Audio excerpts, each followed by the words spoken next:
Perkenalkan, nama saya Diki Widandika, asal prodi Agroteknologi. Here's what I'm going to explain part of speech. Apa itu part of speech? Part of speech adalah jenis-jenis kata yang merangkai suatu kalimat menjadi padu dan memberikan pemahaman pada pembaca atau pendengarnya. Sebenarnya, secara teoritis, mengenal pengertian part of speech satu persatu tidaklah penting. Yang terpenting adalah tahu bagaimana cara menggunakan sesuai kaidah grammar. Komponen-komponen yang menyusun part of speech adalah seperti yang sudah dijelaskan. Pengertian part of speech sebenarnya mengacu pada kata-kata yang menyusun sebuah kalimat. Dalam bahasa Inggris, sebuah kalimat bisa dikatakan utuh jika mengandung minimal noun dan verb. Selain noun dan verb, masih ada setidaknya 6-7 komponen lainnya dibutuhkan untuk membuat satu kalimat utuh. Berikut ini penjelasan lengkap tentang part of speech. 1. Noun. Noun adalah kata yang digunakan untuk menyebut orang, benda, tempat, termasuk sesuatu yang abstrak. Semua jenis kata yang merujuk pada kebendaan kategori sebagai noun. Contoh proper noun, misalnya nama orang, tempat, judul film, dan semacamnya. Common noun adalah kata benda yang biasanya tidak berbentuk nama atau julukan, sehingga huruf depannya tidak perlu kapitalisi. Kedua, adjektif. Part of speech yang kedua adalah adjektif, atau dalam bahasa Indonesia disebut sebagai kata sifat. Adjektif adalah kata yang digunakan untuk mendeskripsi sebuah noun atau pronoun, seperti namanya. Penggunaan adjektif bertujuan menjelaskan ciri-ciri atau karakteristik yang melekat pada suatu benda. Ada dua jenis adjektif, yaitu common adjective dan article. Yang dimaksud common adjective adalah kata sifat pada umumnya seperti keen, pretty, gregarious, navrous, dan semacamnya. Sedangkan articles adalah a, ein, dan the. Verb adalah kata kerja. Verb adalah kata yang digunakan untuk mendeskripsikan sesuatu yang dilakukan noun atau pronoun. Verb banyak jenisnya, tergantung sudut pandang yang digunakan untuk melihatnya. Berdasarkan penggunanya, verb ada 3 jenis, yaitu infinitive verb, verb 1, dan verb 2, dan participle verb 3.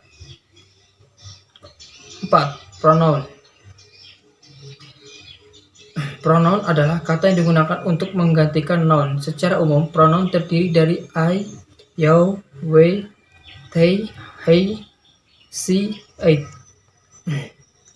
Akan tetapi, selain itu masih banyak jenis pronoun lainnya. Contohnya, subject pronoun. Subjek sebagai subjek pronoun termasuk dalam kategori personal pronoun. Kedua, objek pronoun. Pronoun yang digunakan untuk menyebut noun menjadi objek pembicaraan meliputi me, you, us, them, is, he, and it. 3. Possessive adjective. Pronoun ini digunakan untuk menunjukkan kepemilikan noun terhadap noun lainnya. 4. Possessive pronoun. Sama seperti possessive adjective, possessive pronoun digunakan untuk menunjukkan kepemilikannya. Bedanya, possessive pronoun biasanya didahului oleh noun yang dimiliki.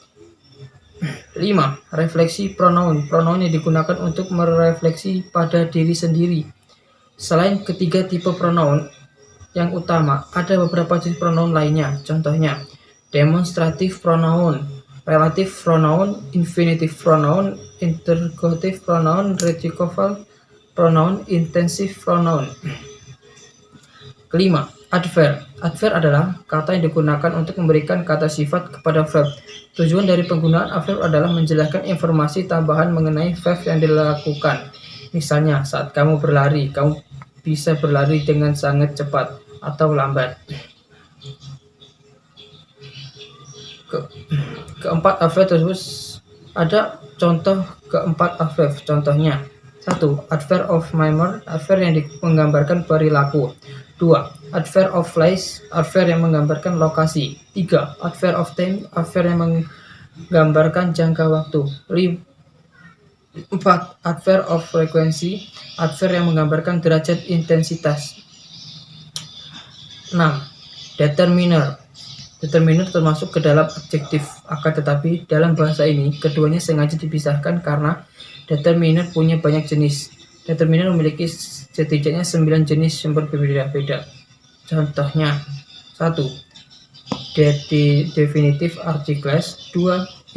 Infinitive article, 3. Demonstrative possessive determiners, 5. Quantifier, 6. Number, 7. Distributive, 8. Difference word, 9. Predeterminer.